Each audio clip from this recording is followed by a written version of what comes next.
TSCP gate ద్వారా ఎవరికైతే university seat వచ్చిందో మనకు యూనివర్సిటీ సీట్ వచ్చిన వాళ్ళకు హాస్టల్ ప్రొవైడ్ చేయడం జరుగుతుంది. సో మన తెలంగాణలో ఉన్న 8 యూనివర్సిటీస్ కావచ్చు and sub campuses Nizam college కావచ్చు, సైఫాబాద్ కాలేజ్ కావచ్చు, పీజీ సికింద్రాబాద్ కావచ్చు. సో ఈ అన్ని యూనివర్సిటీస్లో హాస్టల్ అడ్మిషన్స్ ఏ విధంగా ఉంటుంది, ఎవరికి ఇస్తారు, ఎలిజిబిలిటీ క్రైటీరియా ఏ విధంగా ఉంటుంది, మెస్ డిపాజిట్ ఎంత కట్టాలి, అన్ని ఇంపార్టెంట్ పాయింట్స్ మాత్రమే చెప్తానండి. సో ప్రతి యూనివర్సిటీ సపరేట్ వీడియో చేయడం కన్నా ఒకటే వీడియోలో అన్ని యూనివర్సిటీ గురించి ఇన్ఫర్మేషన్ ఇస్తా. సో దట్ మీకు ఏ యూనివర్సిటీ వాళ్ళు ఒక ఐడియా ఉంటుంది మనం ఎంత మెస్ బిల్ కట్టాలి, ఎప్పుడు అప్లై చేసుకోవాలి.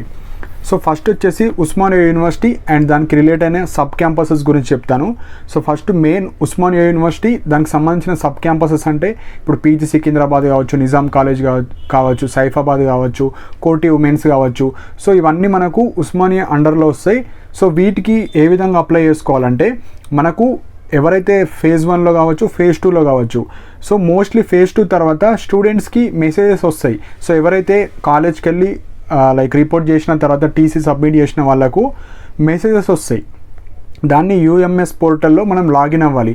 సో ప్రతి స్టూడెంట్కి ఒక లాగిన్ ఐడి వస్తుంది. ఆ లాగిన్ ఐడి ద్వారా మనము యూఎంఎస్ అని ఉంటుంది నార్మల్గా గూగుల్లో. సో ఇక్కడ డిస్ప్లే కూడా చేస్తా. సో మీకు ఒక ఐడియా వస్తుంది ముందే. సో యూఎంఎస్ ఎంటర్ చేసిన తర్వాత మీరు ఒక పాస్వర్డ్ క్రియేట్ చేసుకోవాలి. పాస్వర్డ్ క్రియేట్ చేసుకున్న తర్వాత మీ యొక్క ప్రొఫైల్ని అప్డేట్ చేసుకోవాలి. ప్రొఫైల్ అప్డేట్ అంటే మీరు ఆ యూనివర్సిటీలో సీట్ వచ్చిందని మనం అప్డేట్ చేసుకోవాలి. సో మెయిన్గా మనం ఎట్లయితే ఈ వెబ్ కౌన్సిలింగ్లో సర్టిఫికేట్స్ అప్లోడ్ చేసినామో సేమ్ యాజ్ ఇట్ ఈస్ అన్నీ అప్లోడ్ చేయాలి. సర్టిఫికేట్స్, ఫోటో, అన్ని డీటెయిల్స్ అన్నీ ఎంటర్ చేసిన తర్వాత మీకు 100% ప్రొఫైల్ అప్డేట్ అని వస్తుంది. సో అది వచ్చిన తర్వాత అంటే సింపుల్ ఉంటుందండి. జస్ట్ మీరు ఏవైతే సర్టిఫికేట్స్ ఉంటాయి కదా మనవి మళ్ళీ అప్లోడ్ చేయాలి అంతే. అప్లోడ్ చేసిన తర్వాత సక్సెస్ఫుల్లీ వెరిఫైడ్ అని వస్తుంది. సో సక్సెస్ఫుల్లీ వెరిఫైడ్ వచ్చిన తర్వాత మనకు ఆ పీడిఎఫ్ ప్రింట్ తీసుకోవాలి. ఏదైతే మనకు అప్లోడ్ చేస్తాం కదా అది పీడిఎఫ్ ప్రింట్ తీసుకున్న తర్వాత ప్రతి student cash wise mess deposit చేయాలి. ఎంత మెస్ డిపాజిట్ చేయాలంటే ఇప్పుడు చెప్తాను. సో ఇక్కడ రెగ్యులర్కి ఒక విధంగా ఉంటుంది, సెల్ఫ్ ఫైనాన్స్ వచ్చిన వాళ్ళకు వేరే విధంగా ఉంటుంది. సో 2023లో మా సిస్టర్ కూడా Osmania university MSc botany. So మా సిస్టర్తో నేను కూడా వెళ్ళినా కాబట్టి నాకు తెలుసు రెగ్యులర్. సో రెగ్యులర్లో ఒక విధంగా ఉంటుంది, సెల్ఫ్ ఫైనాన్స్ ఒక విధంగా ఉంటుంది. సో ఇది ఎప్పుడు పే చేయాలంటే ఆన్లైన్లో పే చేయాలి. సో మనం ఎప్పుడైతే క్యాంపస్కి పోకన్నా ముందే ఆన్లైన్లో పే చేసి అప్పుడు యూనివర్సిటీకి మనం ఫిజికల్గా వెళ్ళి చాలాను అన్ని సర్టిఫికేట్స్ మళ్ళీ ఏవైతే మనము ఫిజికల్ వెరిఫికేషన్కి పోయినాం కదా అవి మళ్ళీ ఇవ్వాలి. సో రెగ్యులర్ వాళ్ళకు ఓసీ నార్మల్ ఓసీ కావచ్చు, ఈడబ్ల్యూఎస్ వాళ్ళకు రెగ్యులర్లో సీట్ వచ్చిన వాళ్ళకు 10,000 మీరు మనీ ఆన్లైన్లో పే చేసేయాలి. ఎస్సీ ఎస్టీ వాళ్ళకు 8,000 మీరు ఆన్లైన్లో పే చేయాలి. బీసీ వాళ్ళు 9,000 మీరు ఆన్లైన్లో పే చేయాలి. అదే సెల్ఫ్ ఫైనాన్స్ అనుకోండి, ఓసీకి రెగ్యులర్లో 10,000 ఉంటే మీరు 12,000 పే చేయాలి. ఎస్సీ ఎస్టీ అనుకోండి 10,000 పే చేయాలి. సో ఇవి మనకు ఆన్లైన్లో పే చేసేయాలి. ఇది మెస్ డిపాజిట్ అండి.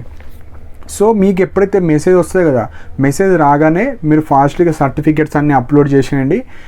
అప్లోడ్ చేసిన తర్వాత మనీ ఆన్లైన్లోనే కట్టాలి. ఇక్కడికి వచ్చి కట్టుడు ఉండదండి. అంటే మనం ఇక్కడ ఉస్మానియా వచ్చిన వాళ్ళు ఉస్మానియాకు వచ్చి కట్టుడు ఉండదు అమౌంట్. మీరు ఎట్లయితే సెల్ఫ్ రిపోర్ట్ చేశారో అట్లా హాస్టల్ని కూడా సేమ్ అమౌంట్ పే చేసి మీకు అలాట్మెంట్ ఆర్డర్ వస్తుంది మీరు ఇంత అమౌంట్ కట్టిల్లని. సో ఇది నాట్ ఓన్లీ ఉస్మానియా యూనివర్సిటీ, మనకు కోటి ఉమెన్స్ కావచ్చు, సైఫాబాద్ కావచ్చు, సికింద్రాబాద్ కావచ్చు, Nizam college. So Osmania university and sub క్యాంపసెస్లో అందరికీ ఒకటే పోర్టల్, కామన్ పోర్టల్ యూఎంఎస్ అంటారు. దానికి మెసేజ్ వస్తుంది, అప్లోడ్ చేయాలి. అమౌంట్ మీరు ఏ కేటగిరీ వాళ్ళు ఆ కేటగిరీ మనీ కట్టేయాలి. మనీ కట్టకపోతే మీకు ఫస్ట్ ప్రిఫరెన్స్ ఇవ్వరు. సో మనీ అయితే మ్యాండేటరీగా ఇప్పుడు తీసి పెట్టుకోండి. ఈ అమౌంట్ మొత్తం తీసి రెడీ పెట్టుకోండి. 1 వీక్ 2 వీక్స్ లోపు. ఈ 2 వీక్స్ తర్వాత ఫేజ్ 2 రిజల్ట్స్ తర్వాత మీకు మెసేజెస్ వస్తాయి. అంతలోపు ఈ మనీ రెడీ చేసుకొని పెట్టుకోండి. సో ఈ ఉస్మానియా యూనివర్సిటీ కింద కోటి women's, Saifabad, Secunderabad, Nizam college. So ఇవి వస్తాయి. సో మెయిన్ పాయింట్ మనకు ఎలిజిబిలిటీ ఎట్లా ఇస్తారు అంటే ఫస్ట్ ప్రిఫరెన్స్ ఎవరికి ఇవ్వాలంటే మనకి ఇక్కడ కొన్ని రూల్స్ అండ్ రెగ్యులేషన్స్ ఉంటాయి. సో ఫస్ట్ ప్రిఫరెన్స్ వచ్చేసి నాన్ లోకల్ వాళ్ళకి ఇస్తారు. నాన్ లోకల్ అంటే హైదరాబాద్లో ఎవరైతే ఉంటారో వాళ్ళకి ఫస్ట్ ప్రియారిటీ ఇవ్వరు. అవుట్ ఆఫ్ హైదరాబాద్ అంటే మీ అడ్రస్ ఉంటుంది కదా, ఇప్పుడు నాది నిర్మల్ డిస్ట్రిక్ట్ నుంచి ఇక్కడ వరకు నాకు 200 కిలోమీటర్స్ 180 కిలోమీటర్స్ వస్తుంది. సో ఫస్ట్ నాకు ప్రిఫరెన్స్ ఇస్తారు. అదే హైదరాబాద్ ఉన్న స్టూడెంట్ అప్లై చేసుకుంటే అతని ఇల్లు ఇక్కడనే ఉంటుంది కాబట్టి సెకండ్ ప్రిఫరెన్స్ అతనికి ఇస్తారు. సో మినిమం డిస్టెన్స్ చూస్తారు. సో యాజ్ పర్ రూల్ వచ్చేసి 50 కిలోమీటర్స్ టు 100 కిలోమీటర్స్ ఎబోవ్ ఉండాలి. సో మనకు కోటి ఉమెన్స్ కాలేజ్ ఎవరైతే జాయిన్ అవుతున్నారో చాలా ఇంపార్టెంట్ పాయింట్ అండి. సో వాళ్ళకు లిమిటెడ్ హాస్టల్ ఇస్తారు. సో మెయిన్గా వాళ్ళకు ఫస్ట్ పాయింట్ వచ్చేసి అది సపరేట్ యూనివర్సిటీ, కాకపోతే మనకు కోటి ఉమెన్స్లో ఉండదు హాస్టల్, సపరేట్ హాస్టల్ మనకు ఆర్ట్స్ కాలేజ్ దగ్గర ఉంటుంది. సో మీరు అప్ అండ్ డౌన్ చేసుకోవాలి రోజు. సో మెయిన్ పాయింట్ ఈ ఇయర్ వాళ్ళు ఏం చేస్తారంటే 300 సీట్స్ మాత్రమే లిమిటెడ్ సీట్స్ పెట్టారు. ఆ 300 సీట్స్ కూడా ఎట్లా పెట్టారంటే మనకు క్యాస్ట్ పరంగా ఇస్తారు, సెకండ్ పాయింట్ వచ్చేసి డిస్టెన్స్ చూస్తారు, ఇన్కమ్ కూడా చూస్తారు. ఈ 3 చూసిన తర్వాతనే ఫస్ట్ కమ్ ఫస్ట్ రిజర్వ్. అంటే ఎవరైతే ఇప్పుడు మనకు ఉమెన్స్ కోటిలో టోటల్ 700 సీట్స్ ఉన్నాయి. సో ఈ 700లో ఫస్ట్ ఎవరైనా అప్లై చేసుకుంటారో వాళ్ళకి ఇచ్చేస్తారు. అంటే మిగతా 300 మెంబర్స్ మీరు ఇక హాస్టల్ రానట్టే మీకు. సో ఇందులో కూడా నాట్ ఓన్లీ పీజీ, ఈ ఎంబీఏ ఎంసీఏ వాళ్ళు కూడా ఉంటారు. సో వాళ్ళు కూడా అప్లై చేసుకోవడానికి ఉంటుంది ఆ 300లో. సో ఫేజ్ 1లో వచ్చిన వాళ్ళు మీరు ఫాస్ట్గా కాలేజీకి రిపోర్ట్ అన్న చేయండి, లేదంటే ఫేజ్ 2 వచ్చిన తర్వాత మీరు ఫేజ్ 2 వస్తే పక్క మీరు మ్యాండేటరీగా వెళ్ళిపోవాల్సిందే. మళ్ళీ ఫేజ్ 3 వరకు వెయిట్ చేస్తా అన్న, రెగ్యులర్ వచ్చింది, సెల్ఫ్ ఫైనాన్స్ వచ్చింది, అట్లా వెయిట్ చేయకండి. సో ఎవరికైనా లేడీస్కి ఫస్ట్ హాస్టల్ ఇంపార్టెంట్ కాబట్టి చాలా తక్కువ సీట్స్ ఉన్నాయి 300, కానీ సీట్స్ వచ్చేసి 700 మెంబర్స్ని తీసుకుంటారు ఎవ్రీ ఇయర్. సో ఇది మెయిన్ పాయింట్ అండి. సో యాజ్ పర్ రూల్ కోటి ఉమెన్స్ వాళ్ళకైతే మీకు మినిమం అక్కడ ఏదైతే మనకు మెన్షన్ చేస్తారో 100 కిలోమీటర్స్ ఉంది, 100 ఉంది, 70 అబోవ్ ఉన్న కూడా ఇస్తారు. మళ్ళీ రిక్వెస్ట్ కూడా వేసుకోవచ్చు, ఎక్కడన్నా ఒక్కొక్క అడ్జస్ట్ చేస్తారు. ముందే ఎందుకు పెట్టారంటే అందరు గొడవ చేస్తారు. ఇప్పుడు అన్ని గవర్నమెంట్ హాస్టల్స్లో జరిగేది అదే, అందరికి హాస్టల్ ఇవ్వాలి, మీ రెస్పాన్సిబిలిటీ అని ఇట్లా గొడవలు చేస్తారు. కాబట్టి ముందు వాళ్ళు ఇట్లా ఇష్యూస్ చేస్తారని ముందే పెట్టారు. మీకు ఎవరికైతే హాస్టల్ రాలేదో మీరు మళ్ళీ వైస్ ఛాన్సలర్స్ ఉంటారు మనకు ఉస్మానియా యూనివర్సిటీకి, అక్కడ వెళ్ళి అడిగితే ఏమన్నా చేస్తారు. కానీ లాస్ట్ ఇయర్ నుంచి ఇస్తలేరండి. కాకపోతే మీ ప్రయత్నం మీరు చేయండి. ఎవరికైతే హాస్టల్ రాదో ఫస్ట్ 300 మెంబర్స్కి, అందులో కూడా హైదరాబాద్లో లేని వాళ్ళకి ఇస్తారు. సెకండ్ వచ్చేసి ఇప్పుడు క్యాస్ట్ రిజర్వేషన్ ప్రకారం ఇస్తారు. అందులో ఇప్పుడు ఎస్సీ అనుకోండి 10%, ఆ 300లలో 30 మందికి ఎస్సీ ఉండాలి, ఈడబ్ల్యూఎస్ 30, అట్లా 20-30 అట్లా క్యాస్ట్ పరంగా ఇస్తారు. అందరికి ఇవ్వాలి.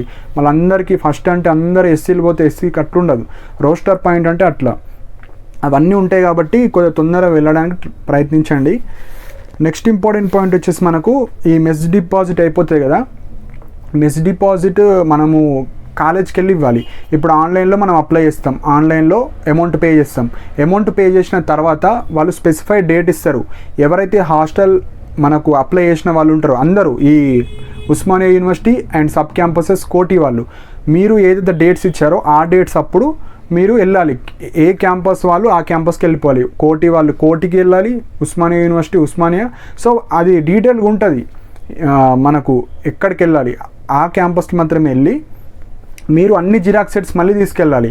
మీరు ఏదైతే అలాట్మెంట్ ఆర్డర్, మీ గ్రూపు, మీ subject, PG subject, rank card, మీ ఇన్కమ్ సర్టిఫికేట్ అన్నీ మళ్ళీ మీరు ఏదైతే సెట్ ఇప్పుడు మనకు ఫిజికల్ కౌన్సిలింగ్కి వెళ్ళారు కదా, మళ్ళీ అడుగుతారు 2-3 సెట్లు తీసుకెళ్ళండి. సో 2 అయితే మినిమం తీసుకెళ్ళండి, ఒకటి వాళ్ళకి ఇచ్చిన, ఒకటి ఎమర్జెన్సీకి యూజ్ అవుతుంది.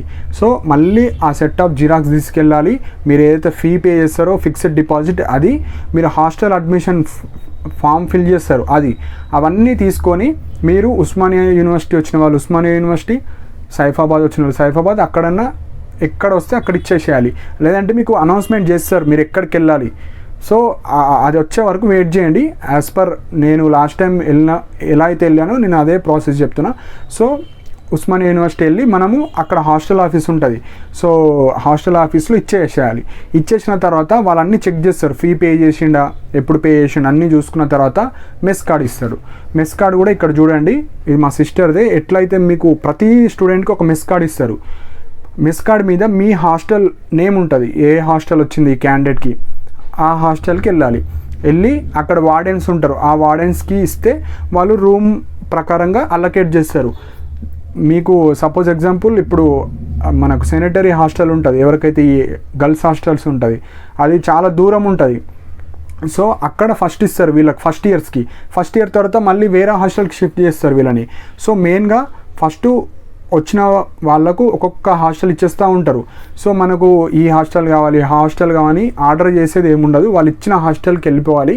వెళ్ళిన తర్వాత కొన్ని రోజులకు మీకు అడ్జస్ట్మెంట్ వేరే రూమ్ ఆ రూమ్ అట్లా చూసుకోవచ్చు. ఫస్ట్ ఇచ్చిన హాస్టల్ మీరు డైరెక్ట్ వెళ్ళిపోవాలి. మళ్ళీ మా ఫ్రెండ్స్ ఉన్నారు వాళ్ళతో వెయిట్ చేస్తా, వాళ్ళతో వెళ్తా, అట్లా వద్దండి. ఫస్ట్ మీకు వచ్చింది మీరు వెళ్ళిపోండి.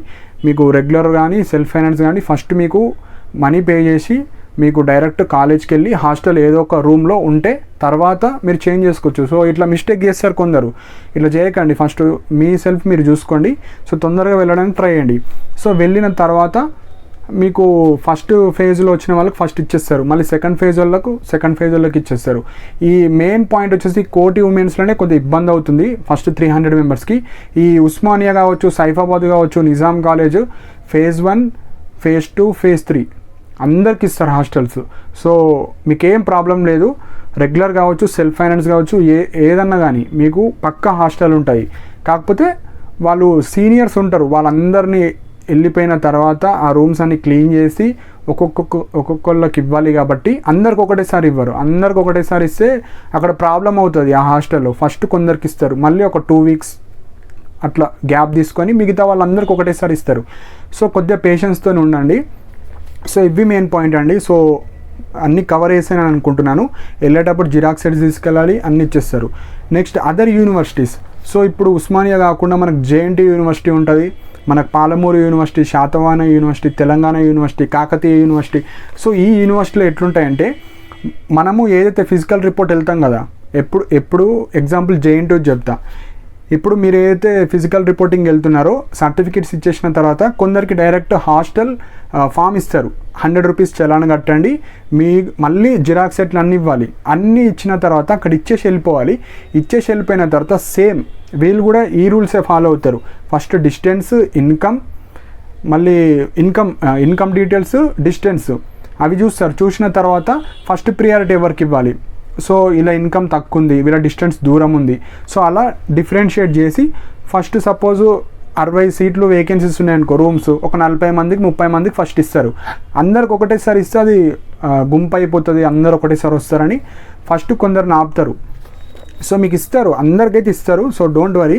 ఫస్ట్ ఇచ్చిన తర్వాత మళ్ళీ కొన్ని డేస్ తర్వాత మళ్ళీ మిగతా వాళ్ళవి ఉంటాయి కదా, మళ్ళీ మిగతా వాళ్ళకి ఇచ్చేస్తారు. సో ఈ విధంగా ఉంటుంది. సో జేఎన్టీ వాళ్ళు కూడా సేమ్ డిపాజిట్స్. సో ఇక్కడ జేఎన్టీతో కూడా డిస్ప్లే చేస్తున్నా, సేమ్ అమౌంట్ ఉంటుంది. ఒక ఓసీ వాళ్ళకి కొద్దిగా ఎక్కువ ఉంటుంది, బీసీ. సో బీసీ ఒక 4-5 వేలు ఎక్కువ ఉంటుంది జేఎన్టీలో. సో అది మీరు పే చేసేయాలి. పే చేసిన తర్వాతనే మీకు హాస్టల్ అనేది ఇవ్వడం జరుగుతుంది. సో మిగతా కేయూ కావచ్చు, పీయూ కావచ్చు, సేమ్ ఇప్పుడు జేఎన్టీలో ఎట్లయితే నేను చెప్పానో, మీరు కాలేజ్కి వెళ్ళిన తర్వాత మీరు అప్లికేషన్ పెట్టుకోవాలి. మీ వార్డెన్స్ ఉంటారు, ఆ అప్లికేషన్లో సేమ్ ఇట్లానే ఇన్కమ్ చూస్తారు, డిస్టెన్స్ చూస్తాడు, అన్నీ చూసిన తర్వాత ఫస్ట్ కొందరిని సెలెక్ట్ చేస్తాడు, దాని తర్వాత మిగతా వాళ్ళకి ఇస్తారు. ఒక్కొక్కసారి అందరిని ఒకటేసారి తీసుకోవచ్చు.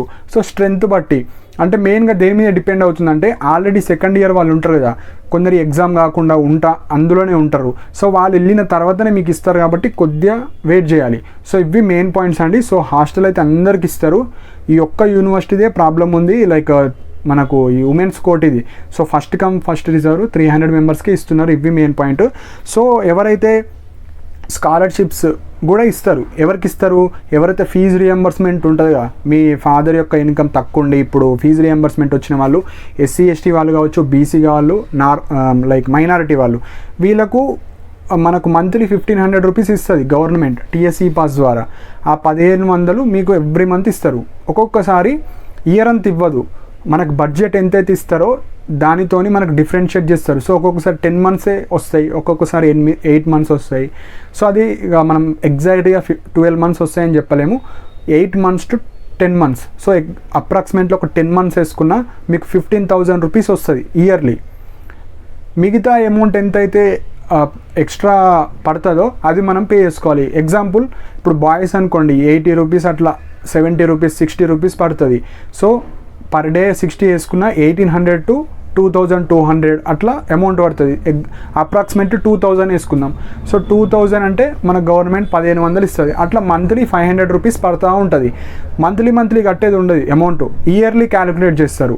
సో ఇయర్లీ 500 అంటే ఒక 6000 మీరు పే చేసుకోవాలి ఎవరైతే స్కాలర్షిప్ స్టూడెంట్స్. గర్ల్స్కి అయితే ఇంకా తక్కువ అమౌంట్ పడుతుంది. సో గర్ల్స్కి ఎక్కడైనా టిఫిన్స్ కావచ్చు కొద్దిగా లిమిటెడ్గా పెడతారు, అన్లిమిటెడ్ ఉండవు మీకు ఎక్కడ కూడా. సో మీకు అమౌంట్ అనేది తక్కువ పడడం జరుగుతుంది. మీకు హాస్టల్లో రూమ్స్ కావచ్చు అవన్నీ ఇక నార్మల్ ఉంటాయండి. ఐ మీన్ అన్ని యూనివర్సిటీలో సేమ్ ఉంటాయి. ఇక హాస్టల్ ఫుడ్ కావచ్చు అవన్నీ అన్నీ బాగానే ఉంటాయి. యూనివర్సిటీ అంటే మనము మనీ కడుతున్నాం కాబట్టి అన్నీ బాగుంటాయి. సో అవన్నీ ఇంపార్టెంట్ పాయింట్స్ కావు, ఎందుకంటే ఫుడ్ కావచ్చు, లైబ్రరీస్ కావచ్చు, మీకు అక్కడ ఉండే ఫెసిలిటీస్ కావచ్చు, అన్నీ యూనివర్సిటీస్లో ఉంటాయి. సో అవి డిస్కస్ చేస్తలేను. సో ఇవి మెయిన్ పాయింట్ అండి. సో మెయిన్గా తొందరగా వెళ్ళడానికి ట్రై అండి. ఫేజ్ 2 వచ్చిన తర్వాత వెళ్ళిపోవాలి పక్కా. సో ఫేజ్ 2 తర్వాత మళ్ళీ ఫేజ్ 3 వరకు వెయిట్ చేస్తా అని వెయిట్ చేయొచ్చు, కానీ హాస్టల్ పర్పస్ అయితే ఫేజ్ 2 తర్వాత తొందరగా వెళ్ళడానికి ట్రై అండి. సో ఈ సబ్ క్యాంపసెస్ మెయిన్ క్యాంపస్కి మెసేజెస్ వస్తే మిగతా యూనివర్సిటీ వాళ్ళు మీరు కాలేజ్కి వెళ్ళిన తర్వాత వాళ్ళు ఏ ఫార్మాట్ అయితే ఉంటుందో అది మాత్రమే మీరు ఫాలో చేయాలి. సో ఇవ్వండి. ఇంకేమైనా డౌట్స్ ఉంటే కింద కమెంట్ సెక్షన్లో మెన్షన్ చేయండి. అండ్ ఇలాంటి అప్డేట్స్ కోసం నా ఛానల్ని సబ్స్క్రైబ్ చేసుకోండి. అండ్ నా టెలిగ్రామ్ ఛానల్లో కూడా జాయిన్ అవ్వండి. మన ఫాస్ట్ అప్డేట్స్ వస్తాయి, ఈ హాస్టలే కాదు సిపికెట్కి సంబంధించిన మన ఫాస్ట్ అప్డేట్స్ వస్తే మెసేజెస్ ద్వారా నా టెలిగ్రామ్ ఛానల్లో అప్డేట్ ఇవ్వడం జరుగుతుంది. అండ్ ఇలాంటి అప్డేట్స్ కోసం నా ఛానల్ని సబ్స్క్రైబ్ చేసుకోండి. And thank you for watching my video.